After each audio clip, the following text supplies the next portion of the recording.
Le rappel de l'actu, puis on en a parlé dans le déchiffrage. BPI France lance effectivement aujourd'hui un fonds de private equity centré sur la défense française. On avait la semaine dernière dans l'émission un spécialiste de la défense qui disait bon, investir dans la défense en action, c'est bien, on prend du Thales, on prend du Rheinmetall, c'est des belles performances, mais si on veut vraiment investir et financer la défense en France, c'est avant tout à 90% des petites PME qui sont souvent pas cotées, qui ont besoin de trésorerie, qui ont un petit peu le syndrome de la pub Société Générale. Vous voyez, ouais, vous m'en préparez 3000 pour la semaine prochaine et ils sont oui, c'est bon. Et ils ont besoin d'investir très vite dans l'accélération de leur production. Donc là, on a un outil qui peut être intéressant et qui peut changer la donne, franchement. Alors, bien sûr, d'abord, c'est un nouvel outil et c'est vrai que dans le monde de l'épargne très réglementé, tout nouveau placement grand public doit être salué.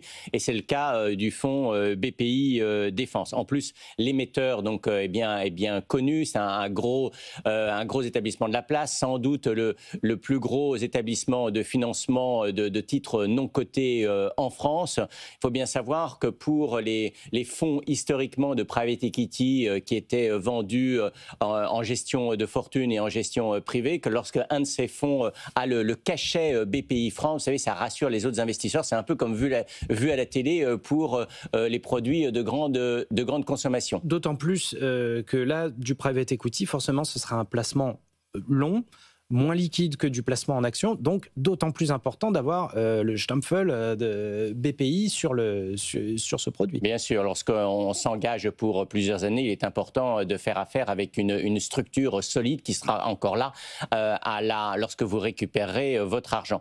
Et je dirais qu'avant de rentrer véritablement dans les détails en fait, du placement, vous l'avez dit tout à l'heure, mais la troisième raison de s'intéresser à ce produit, c'est parce qu'il finance la défense, justement. Vous savez, la défense qui est un secteur mal aimé en bourse pendant des années, aujourd'hui est plutôt très recherché. Et c'est vrai que c'est un placement, alors il y en a d'autres, mais celui-là entre autres, qui permet de donner du sens à son épargne, d'investir dans l'économie productive et surtout de participer au financement de la défense nationale. Voilà, c'est un peu trois bonnes raisons. Un nouveau placement grand public, un émetteur de qualité plus que connu et puis un placement qui donne du sens à son épargne. Alors, donc c'est les trois bonnes raisons de s'y intéresser. Après ça, effectivement, il faut regarder un tout petit peu dans les détails. Alors, je vous propose d'utiliser la grille d'analyse du revenu et des meilleurs placements. Vous avez évoqué déjà un des critères tout à l'heure, la durée d'investissement. Alors bien sûr, la durée recommandée pour ce placement est 10 ans, donc on n'investit pas dans ce produit l'argent des courses, on est sur un produit non coté, donc la durée d'investissement moyenne des placements dans le non coté, c'est plutôt entre 10 et 15 ans. En fait, in fine, souvent 15 ans, parce qu'il reste souvent une ligne en portefeuille qui n'a pas encore été vendue, donc le gestionnaire du produit vous doit encore un tout petit peu d'argent. Donc la durée recommandée est 10 ans.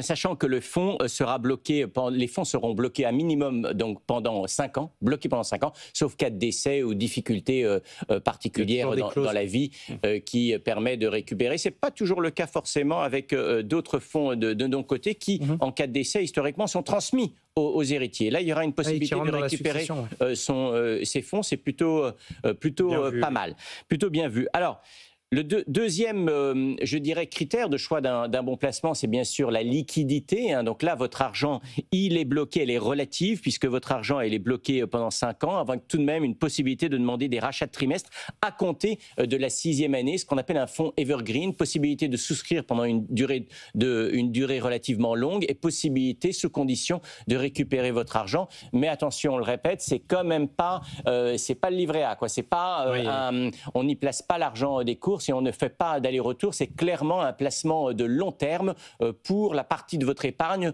que vous pouvez vous permettre de bloquer pendant un minimum 5 ans. Alors, point clé, bien sûr, c'est la performance. L'objectif de rendement est de 5% net. On va y revenir. Les frais, un critère clé de la performance. Pas de frais sur versement si vous souscrivez en ligne. Des frais de gestion entre 2,1 et 3,25 selon les parts qui vont, je dirais, qui sont dans la moyenne de ce type de placement, hors frais des sous-jacents, parce qu'il y aura ce fonds sera en partie investi dans des fonds de fonds.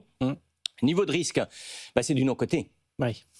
C'est du non-coté, donc bien sûr pas de garantie sur le capital, pas de garantie sur de dividendes ou d'intérêts quelconques. Vous pouvez perdre tout ou partie de votre mise. Donc sur l'échelle des risques des placements, vous savez, pour les fonds proposés au grand public, hein, c'est une échelle qui va de 1 fonds le moins risqué à 7 fonds le plus risqué.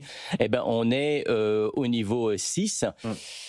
C'est risqué parce que c'est du non-coté et c'est risqué aussi parce que c'est un fonds sectoriel. Et vous savez, c'est vrai que historiquement, les gestionnaires de non-coté aiment bien investir dans 2 ou 3 secteurs. C'est une façon de diversifier les risques. Là, on investit dans notre défense nationale, dans notre industrie, qui est historiquement une industrie très forte, hein, puisque l'industrie de défense, on doit être les 2e ou les 3e plus gros exportateurs au monde sur ce secteur d'activité, un secteur d'activité historiquement rentable. Mais effectivement, lorsqu'on est un investisseur retail, un investisseur particulier, et qu'on investit dans un fonds non coté qui est sectoriel, il y a un risque sur le secteur. Il va falloir que ce secteur dépend beaucoup des commandes publiques et de l'export aussi. Et il va falloir que ces commandes publiques qui aujourd'hui sont un peu, je dirais, bloquées au niveau des grands teneurs de marché et des grands leaders du secteur, il va falloir que ça irrigue l'ensemble de la chaîne de production jusqu'aux petites PME familiale. Donc oui, un produit intéressant, un produit quand même de diversification. Je dirais que un produit qui donne du sens à son épargne, et là c'est peut-être l'essentiel, parce que vous voyez, on dit souvent investir dans le non-coté, on accepte la contrainte de liquidité, vous ne pouvez pas récupérer votre mise à tout moment, en contrepartie d'un gain supplémentaire. Et on voit bien que là, l'objectif de rendement de la BPI, 5%, est très conservateur. Alors, j'y vois principalement 3 raisons. D'abord, ils ne veulent pas prendre de risques, c'est un produit retail, ils veulent s'assurer du succès de l'opération. En tout cas, ils ne veulent pas être pris à rebrousse-poil si jamais les performances ne sont pas là, donc ils ne prennent aucun risque au niveau du chiffre qu'ils affichent. Ensuite, c'est vrai qu'on parlait tout à l'heure de produits quasi liquides, ou en tout cas une possibilité au-delà de 5 ans de récupérer tout ou partie de sa mise. Donc ça veut dire qu'il y a une poche, un 20% de la collecte qui va être conservée sous forme de placement liquide. Donc ça va peser bien sûr aussi sur la rentabilité. Enfin, je dirais que le secteur de la défense peut être un secteur rentable, mais il y a des secteurs qui le sont sans doute encore plus historiquement, comme par exemple la pharmacie ou quoi.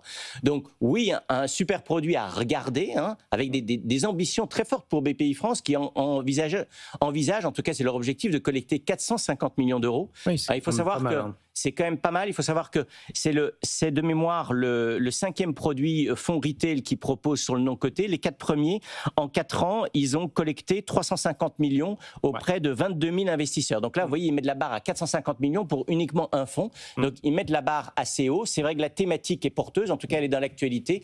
À regarder de près. Et je terminerai en disant, et ça c'est une bonne nouvelle, en tout cas pour moi ici sur votre antenne qui représente un journal patrimonial, c'est que vous pouvez investir dans ce fonds via toutes nos enveloppes fiscales, compte titre ordinaire, PEA, assurance vie. Donc ça permet d'optimiser, vous optimisez. Il y a une diversification au niveau du sous-jacent, puisque en fait vous investissez dans une classe d'actifs qui est encore peu répandue auprès des particuliers, et puis dans un cadre fiscal attrayant, en tout cas qui répond à vos besoins en fonction de l'enveloppe fiscale choisie. Puis voilà, ça se réveille pour le financement de notre défense, grâce à la finance, grâce à BPI France, donc, et ce nouveau fonds Private Equity Défense Française. Merci beaucoup pour cette lecture.